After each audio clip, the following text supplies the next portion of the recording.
Hi කොහොමද ඔයගොල්ලන්ට අද මම මේ වීඩියෝ එකෙන් ගේන්නේ බල ඔයගොල්ලන්ට වම් පැත්තට කොහොමද රිවර්ස් එකක් කරන්න කියලා ටේලර් එකක්. මොකද මේ දකුණු පැත්තට තමයි අපි වැඩිපුරම නෝමල් ටේලර් එක රිවර්ස් කරන්නේ. ඒක තමයි ලේසි. නමුත් වම් පැත්තට ටේලර් එක රිවර්ස් කරනවා කියන එක ටිකක් අමාරු වැඩක්. අපිට පුරුදුනොත් ඒක ලේසි කරගෙන යන්න පුළුවන්. ඒක ඉතින් එක්ස්පීරියන්ස් එකත් එක්කම තමයි එන්නේ. ඉතින් මේ විදිහට අපි වම් පැත්තට ඒක රිවර්ස් කරන්න පුරුදු වෙන්න ඕනේ. මොකද ඔයගොල්ලන්ට පේනවා දෙපැත්තේ ටේලර්ස් ගොඩාක් තියෙනවා පාක් කරලා. එතකොට ඒ වගේ පොඩි ඉඩකදී වුණත් අපිට ටේලර් එක ඉක්මනට සහ ආරක්ෂාකාරීව ටේලර් එක මූව් කරගන්න ඕන හින්දා තමයි අපි මේ දේ කරන්න ඕනේ. එහෙම නැති වුණොත් අපිට ගොඩක් වෙලා යනවා, ගොඩක් අමාරුයි වැඩේ කරගන්න. ඉතින් මම ටේලර් එක මෙතන පාක් කරලා ටේලර් එකේ සමහර ටේලර්ස් වල මේ දොරවල් තියෙනවා ඕපන් කරලා තියන්න ඕනේ. නැත්තම් ඒක පාක් කළාට පස්සේ අපිට මේ ඒ දොරවල් ඕපන් කරන්න බෑ.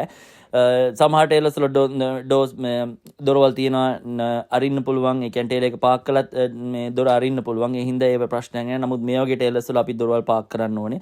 මේ වගේ ටේලර්ස් පාක් කරද්දී අපි සාමාන්‍යයෙන් ඔයගලන්ට පේනවා ඇති අනිත් පැත්තේ තියෙන යාඩ් එක පැත්තේ නෙමේ අනිත් පැත්තේ තියෙන ටේලර්ස් අපි පාක් කරලා තියෙන්නේ කොහොමද කියලා සාමාන්‍යයෙන් ඒවා අඟල් දෙක තුනක වගේ ગેප් එකක් තියලා තමයි පාක් කරන්නේ. මොකද අපිට ස්පේස් එක ගොඩක් ඉතුරු කරගන්න ඕන හින්දා. නැත්තම් යාඩ් එකේ මේ ටේලර්ස් දවසකට ලොකු ගාණක් එහෙට මෙහෙට වෙන හින්දා පාක් කරන හින්දා ඒවට ඉඩ ඕනේ. ඉතින් අපි බලමු කොහොමද මේ ටේලර් එක පාක් කරන්න කියලා. වම් පැත්තට ටේලර් එක පාක් කරලා ඉවරුණාට පස්සේ තියෙනවා යකඩ බාස් දෙකක්. ඒ යකඩ බාර් දෙක ගාවට තමයි මේ ටේලර් එක හරි මැද්දට එන්න ඕනේ.